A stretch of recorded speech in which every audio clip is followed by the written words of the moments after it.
لیکن انہوں نے یہ ضرور کہا کہ چائنا جو ہے یہ میجر تھریٹ ہے ہمارے لیے، اگرچہ ہم اس کے ساتھ کمپٹیشن بھی کریں گے لیکن ساتھ ساتھ کہیں کہیں جگہ پہ کوآپریشن بھی ہوگا۔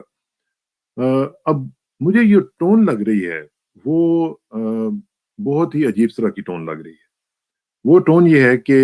رشیا کو میجر ٹارگٹ رکھا جائے اور چائنا کو تھوڑا سا سبسیڈری لیول پہ لے کے آیا جائے، کیونکہ پہلے سے ہم دیکھ رہے تھے کہ وہ چائنا کو ٹاپ پہ رکھ رہے تھے اور رشیا کو پیچھے رکھ رہے تھے،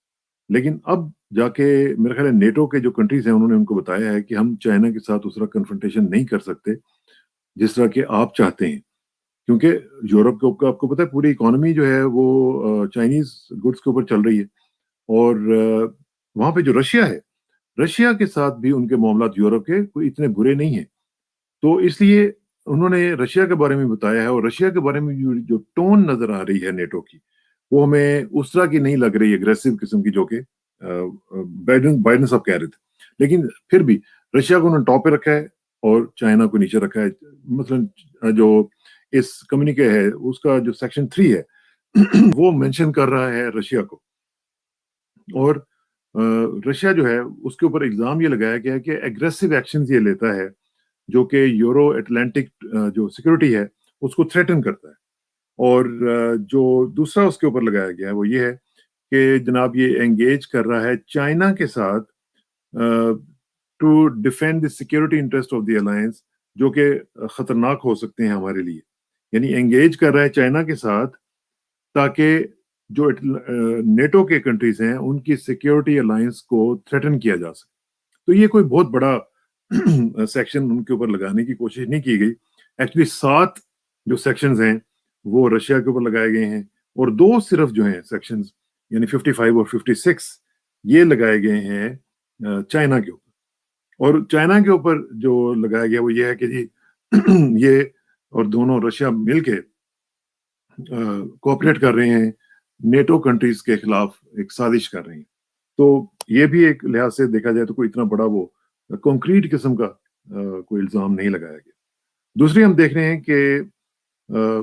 ٹیررزم کو بھی جس طرح پچھلے ہم نے دیکھا کہ پچھلے 20 سال میں 2001 آنورڈز ٹیررزم جو تھا یہ مین آئٹم ہوا کرتا تھا، لیکن اس دفعہ ہم دیکھ رہے ہیں کہ نیٹو نے ٹیررزم کو تھوڑا سا ڈاؤن گریڈ کیا ہے، اور جسے لگ رہا ہے کہ کچھ ہو سکتا ہے کہ مسلمان ممالک کی سختی جو تھی اس میں کمی آئے گی، کیونکہ ٹیررزم کے حوالے سے صرف 2 سیکشنز اس میں انہوں نے ڈالے ہیں جو کہ نارملی آپ کو یاد ہے کہ پہلے بہت زیادہ یہ کیا کرتے تھے۔ رشیا کے بارے میں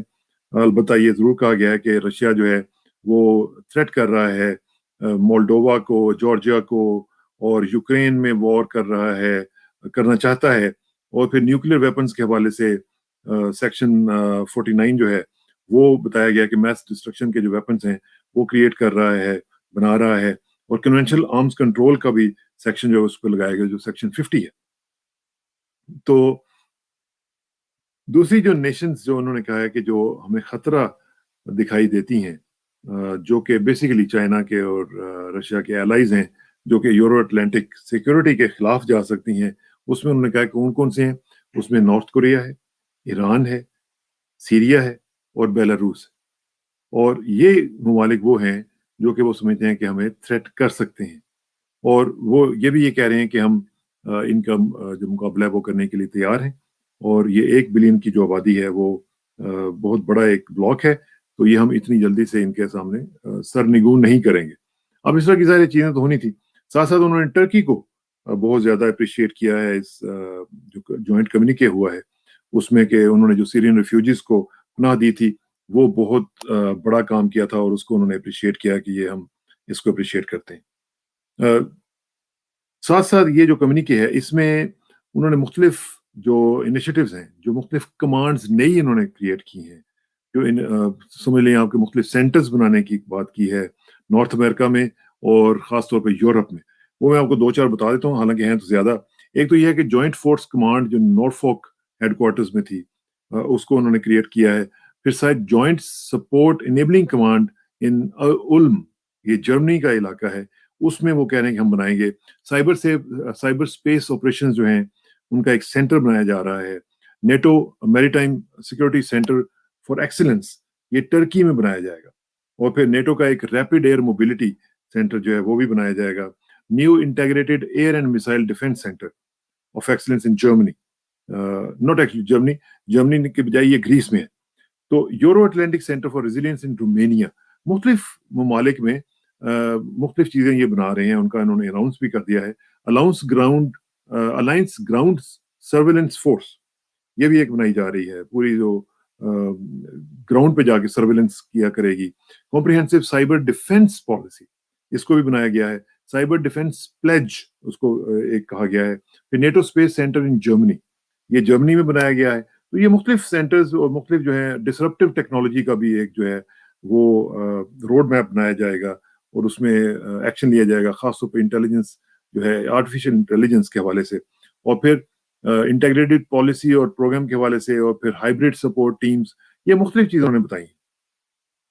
اب جو بات جو آپ نے پڑھی اس میں تھم نیل میں, اس کی طرف میں آتا ہوں, اور وہ یہ ہے کہ انڈیا کے بارے میں. انڈیا آپ کو پتا ہے بہت زیادہ دیر سے یہ پرسو کر رہا ہے کہ ہمیں جو ممبرشپ ہے اس کی وہ دی جائے. تو اس میں اگرچہ ممبرشپ تو شاید دور کی بات ہے, لیکن پارٹنرشپ کے لیول پہ بھی انہوں نے اس جو ریکویسٹ تھی ان کی یا خواہش کا اظہار جو تھا وہ ان کو انہوں نے انٹرٹین نہیں کیا, کیونکہ جو پارٹنرشپ سیکشن ہے اس کمیونیکے کا, اس میں انڈیا کو مینشن تو کیا ہے انہوں نے, لیکن انڈیا کی جو پارٹنرشپ کی جو ریکویسٹ تھی اس کو انہوں نے انٹرٹین نہیں کیا. اور اس کی وجہ سے جو انڈیا کا جو خاص طور پہ جو ایک مقصد تھا اس پوری کی پوری کیمپین میں اپنا امریکن کیمپ میں جانے کا, امریکن کیمپ میں رہنے کا, اور خاص طور پہ اپنی اسٹریٹجک آٹونومی کو کمپرومائز کرنے کا, تو اس کا ابھی تک فائدہ ان کو اس طرح ہوتا ہوا نظر نہیں آ رہا. کیونکہ وہ بیسیکلی یہ چاہتے یہ ہیں کہ چائنا اگر ان کے اوپر اٹیک کرے یا ان کی زمین پہ قبضہ کرے تو نیٹو جو ہے وہ پورے کا پورا ایکٹیویٹ ہو اور ہماری مدد کو آئے. تو وہ یہ جو ان کی اسکیم تھی یا خواہش تھی اس کو پورا میرا نہیں خیال کہ ابھی وہ کر پائیں گے, کیونکہ ابھی جو کمیونیکے آیا ہے اس میں یہ جو سیکشن پارٹنرشپ تھا اس میں انہوں نے ان کا